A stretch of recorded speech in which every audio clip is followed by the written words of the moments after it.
Müzakirə mövzularımız, istiqamətimiz yaxın şərqdir. Artıq biz başlıqları təqdim etdik. Bir neçə xəbər var, onları da nəzərinizə çatdırmaq istəyirəm. Belə ki, ABŞ İsrailə xəbərdarlıq edib ki, əgər ölkə Qəzza zolağındakı müharibəni dayandırmasa, hərbi və iqtisadi yardımdan məhrum edilə bilər. Bu barədə Washington Post nəşri yazıb.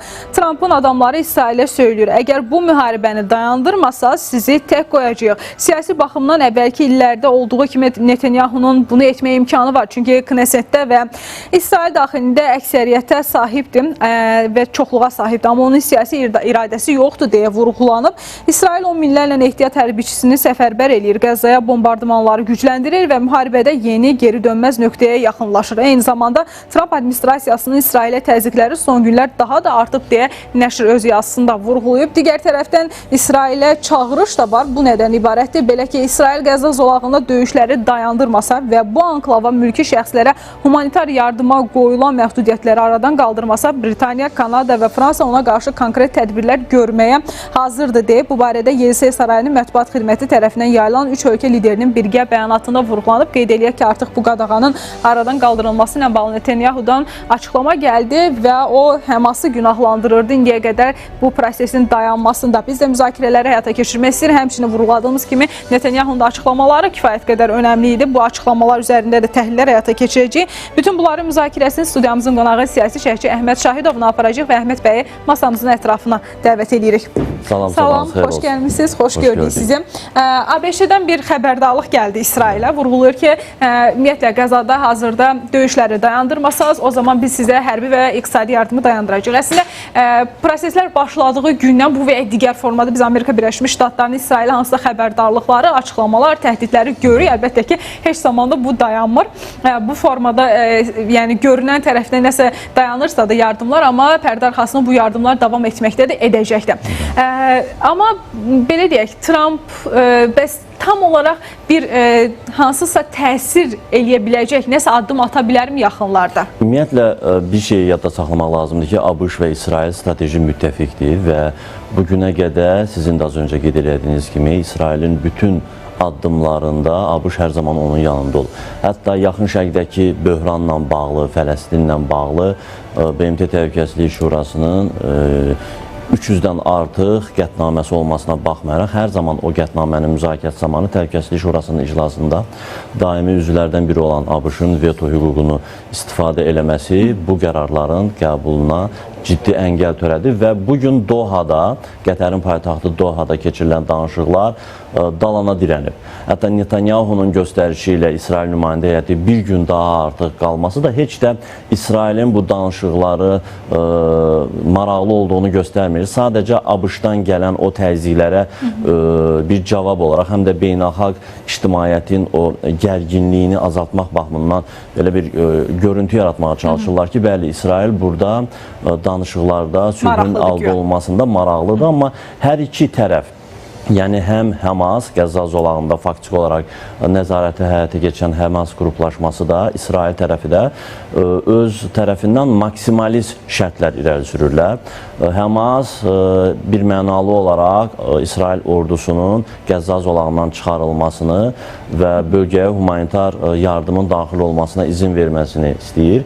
İsrail isə bütün girovların qeyri-şərtsiz azadlığa buraxılmasını istəyir. Buna görə də bu danışıqlar bugün faktiki olaraq dalana dirənib. İsrail həm istəyir ki, yerdə qalan o girovlar da azadlığa buraxsın, həm də istəyir ki, Həması tamamilə məhv eləsin, sıradan çıxarsın, Qəzza zolağını bir tampon bölgə kimi özünün təhlükəsizlik zonası elan eləsin və bu danışıqların dalana dirənməsi, paralel olaraq İsrailin artıq bugün Rəfah bölgəsinə çağırış edib ki, əhali oranı tərk eləsin, hərbi əməliyyatlar həyata keçirəcək. Bu hərbi əməliyyatları daha da intensivləşdirilməsi artıq beynəlxalq ictimaiyyəti, xüsusən də ərəb ölkələrini daha da radikallaşmağa gətirib çıxarır və bölgədəki digər Həmas artıq zəifləsə də Hizbullah və Husiləri daha da radikallaşmağa və bu münaqişəni artıq regional müstəviyə daşıyır ki, bu əslində ABŞ-ı bugün narahat edir. ABŞ İsrailin yaxın müttəfiqidir, amma yaxın şərqdə vəziyyətin gərginləşməsi, bu müharibənin coğrafiyasının genişlənməsi ABŞ üçün əsla arzu olunan deyil. Çünki vəziyyət gərginləşdikcə və Amerikanın yaxın şərqdəki təsir imkanları daraldıqca dünyanın digər gücləri, Çin və Rusiyaya maraq artır. Artıq bölgə ölkələri, xüsusən də ərəb ölkələri öz belə deyək, istəklərini mi deyim, bölgədə sülhün qarantı olaraq ABŞ-ı deyil, Çini və Rusiyanı, Hindistanı görməyə çalışırlar. Bu ABŞ-ın nüfuz itkisinə gətirib çıxarır. Heç təsadüf deyil ki, ötən gün sosial şəbəkələrdə də izlədik, Çin hərbi hava qüvvələrinə məxsus hərbi təyyarə Qəzza bölgəsinə hərbi yardımlar, humanitar yardımlar atdı paraşütlər vasitəsilə. Bu yerli cəmaatın qida baxımından təminatı üçün bir okeanda damla da olsa, amma böyük bir jest idi və nəzərə alsaq ki, Çin Xalq Respublikası, belə deyək, hər zaman o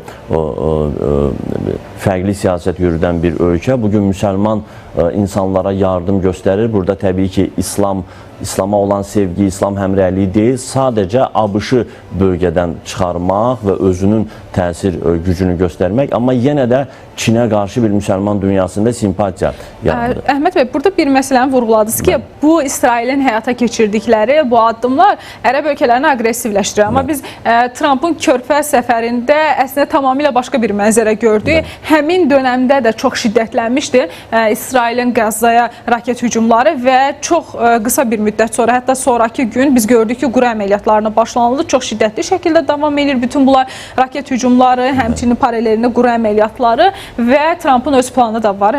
Amerika administrasiyasının yaradılması, əhalinin başqa ölkələrə köçürülməsi ilə bağlı. Məhz bu 4 günlük səfər çərçivəsində biz ərəb ölkələri ilə Trumpın danışıqlarından nə ərəb ölkələri tərəfindən, Trumpdan onsuz da gözlənilmirdi. Qəzza ilə bağlı bir açıqlamanı görmədik, ən azından bir çağırışı görmədik. Məhz ticarət məsələsinə yönəldi diqqətlər.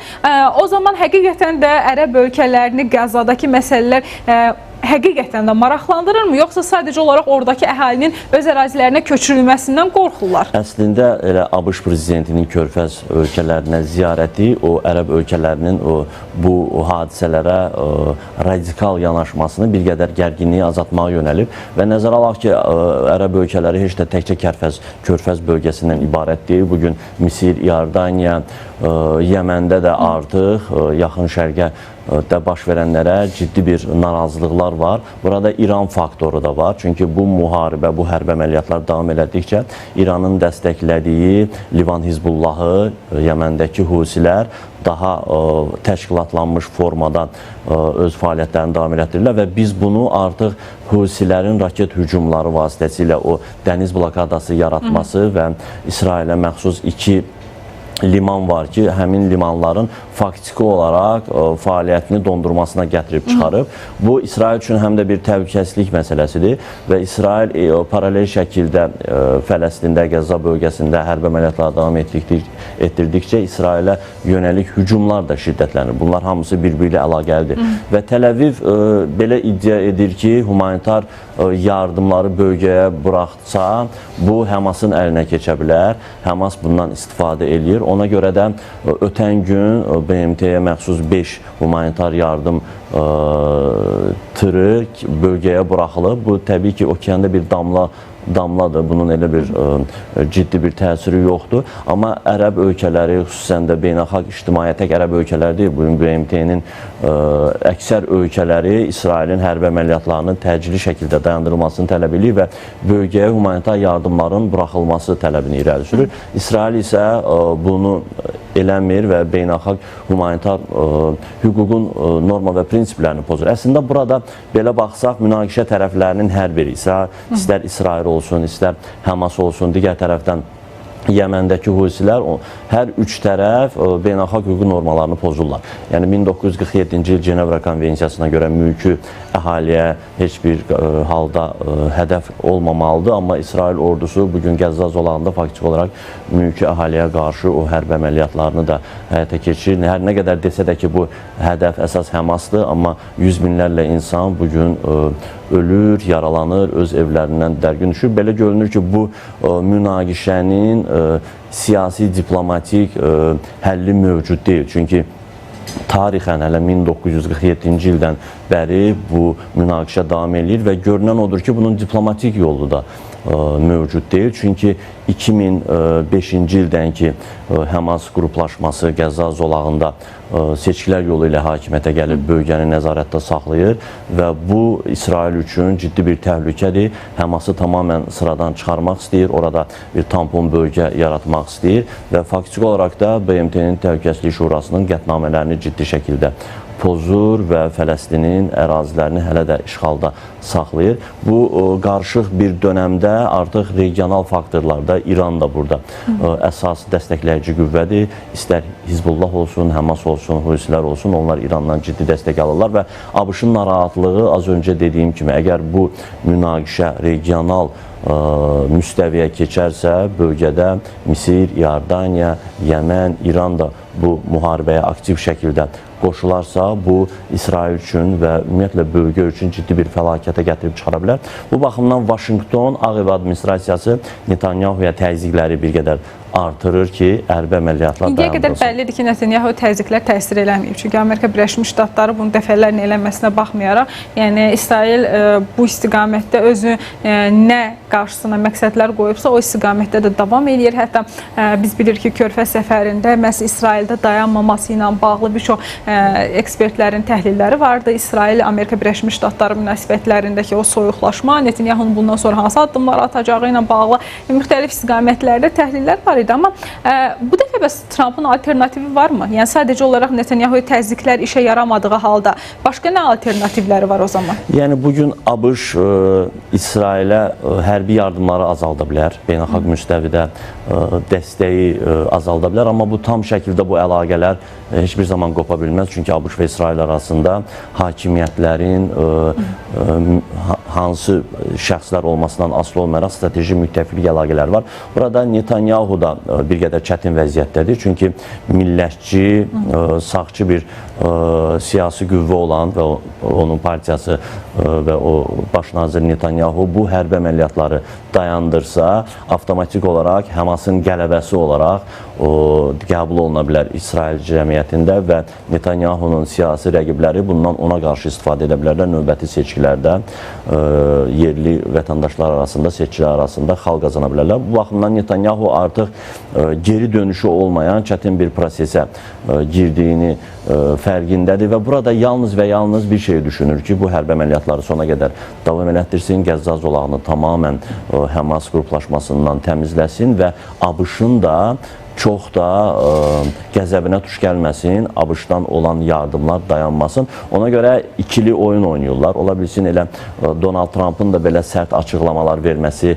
pərdə arxasında heç bir real addım atması sizin dediyiniz kimi, elə bu ABŞ və İsrailin birgə bir planıdır ki, bir tərəfdən sülh masasında oturmaqla, digər tərəfdən hərbi əməliyyatları davam elətdirməklə dünyada sülh tərəfdarı olduğunu göstərir. Amma faktiki olaraq hərbi əməliyyatların coğrafiyası günü-gündən genişlənir. Nəticədə mülki əhali ziyan görür, insanlar ölür və bu böhran getdikcə dərinləşir. Biz müzakirəyə keçməzdən əvvəl də mən xatırlatdım ki, Netanyahunun belə bir açıqlaması vardı. Biz dedi ki, Qəzza zolağının humanitar yardımları buraxacağıq. Buraxmağı qərarı aldıq, amma bir şərtimiz var. Əlbəttə ki, bütün ərazi İsrail nəzarət etməlidir deyə. Bu da əlbəttə ki, qəbul edilən deyil hazırki məqamda. Biz görürük ki, Həmas da qarşıdır bu məsələyə. Onun da şərtləri var əlbəttə ki və bütün əraziyə İsrailin artıq nəzarət etməsi həmin ərazinin İsrailin tabeliyinə keçməsi deməkdir. Bunu xalq da qəbul etmir, elə ona görə də artıq biz uzun müddətli xalqın da dirənişini görürük. Humanitar böhranla bərabər orada böyük bir qətliamın da şahid oluruq, təəssüflər olsun ki. Belə olan halda Netanyahu bu açıqlamanı verirsəm, paralelində də quru əməliyyatlarının, raket hücumlarının fonunda bütün bu proseslər baş verir. Yəni, əməliyyatlarla bağlı da təhlillər aparsaq, düzünü siz siyasi istiqamətdə dəyərləndirirsiniz. Yəni, Qəzzada gerçək vəziyyət hazırda nə formadadır? Yəni, həqiqətən də Netanyahu tam o istədiklərinə, tamamilə Qəzza zolağının öz nəzarəti altına almaq istədiklərinə yavaş-yavaş nail olubmu? Ümumiyyətlə, bu suala cavab olaraq bir qədər tarixi kontekstdən yanaşsaq, hələ 1917-ci ildə Böyük Britaniya, İsrail, Yahudi xalqının Fələstində bir özünə milli ocaq yaratması barədə bəyannaməsi var idi. 1947-ci ildə ki, İsrail dövləti yaradıldı Fələstin torpaqlarında. Ondan sonra baş verənlər 1948-ci il müharibəsi və son 10 illiklərdə yaşananlar əslində beynəlxalq hüququn kobud surətdə pozulmasıdır. Yəni bir dövlətin ərazisində yerləşən bir xalq daha sonra həmin dövlətin ərazisini işğal edir və bugün Fələstin artıq muxtariyyət şəklindədir. Yəni bu tarixi ardıcılığa baxsaq və İsrailin bugün atdığı addımlar bir mənalı şəkildə beynəlxalq hüququn kobud surətdə pozulmasıdır. İndi Azərbaycan-İsrail arasında strateji müttəfiqlik əlaqələri olsa da biz özümüz 30 illik erməni işğalından əziyyət çəkən bir ölkəyik. Təbii ki, ölkələrin ərazi bütövlüyü və sərhədlərinin toxunulmazlığı, suverenliyinin qorunması bizim üçün prioritet məsələdir. Burada ədalətli yanaşma sərgiləsək, təbii ki, İsrailin bugün Yaxın Şərqdə, Fələstində həyata keçirdiyi siyasət, hərbi əməliyyatlar bir mənalı şəkildə beynəlxalq hüquq normalarının kobud surətdə pozulmasıdır. Humanitar prinsiplərin kobud surətdə pozulmasıdır və bugün Baş nazir Netanyahunun deməsi ki, biz humanitar yardımı bölgəyə buraxırıq, amma əraziyə biz nəzarət edəcəyik. Bu, heç bir məntiqə, heç bir hüquqa, heç bir qaydaya sığmır.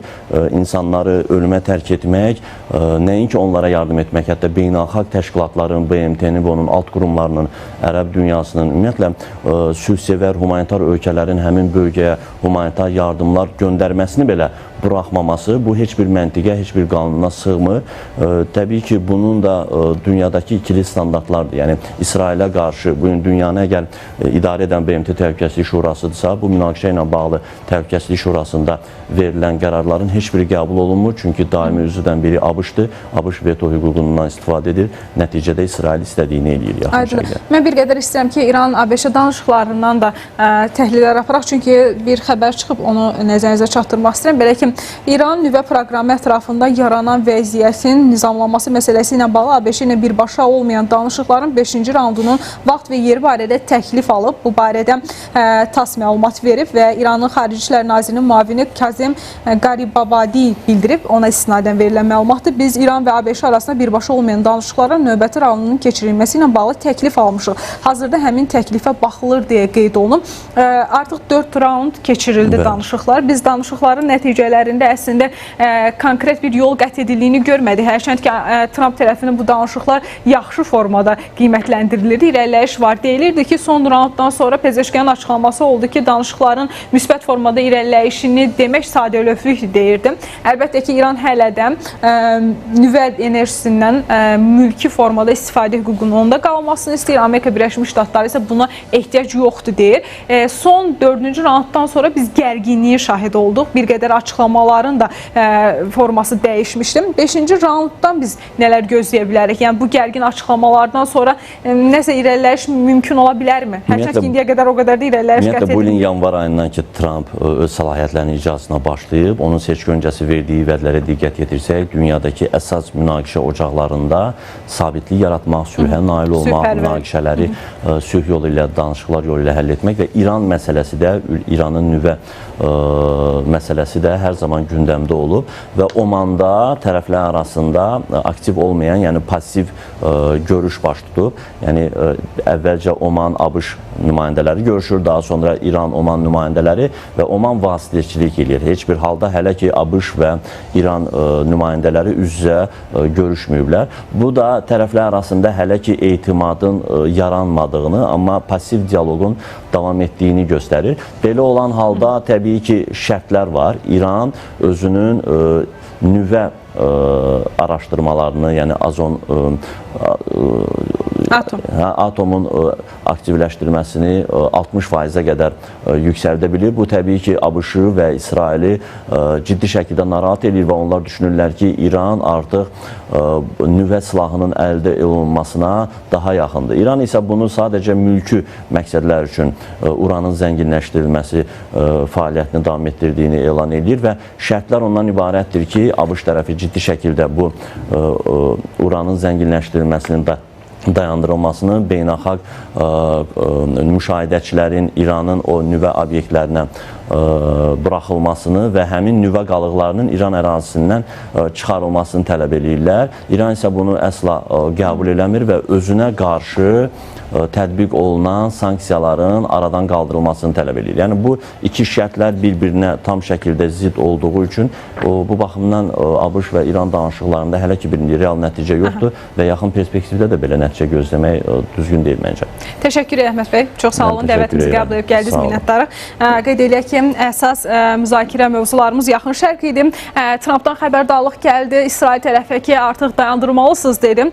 Bütün bu əməliyyatları, həmçinin də əməliyyatlar həm quruda, həm havada davam edir. Bütün bu proseslərin fonunda Netanyahu'dan açıqlama gəldi ki, humanitar yardımları bərpa edərik. O şərtlə ki, Qəzza zolağındakı bütün idarə İsrailə verilsin. Yəni İsrailin əlində olsun. Bu şərtlə humanitar yardımları biz bərpa edə bilərik dedim. Və biz də yaxın şərq üzrə proseslər üzərində təhlillər həyata keçirdik. İndi isə digər bir istiqamət var.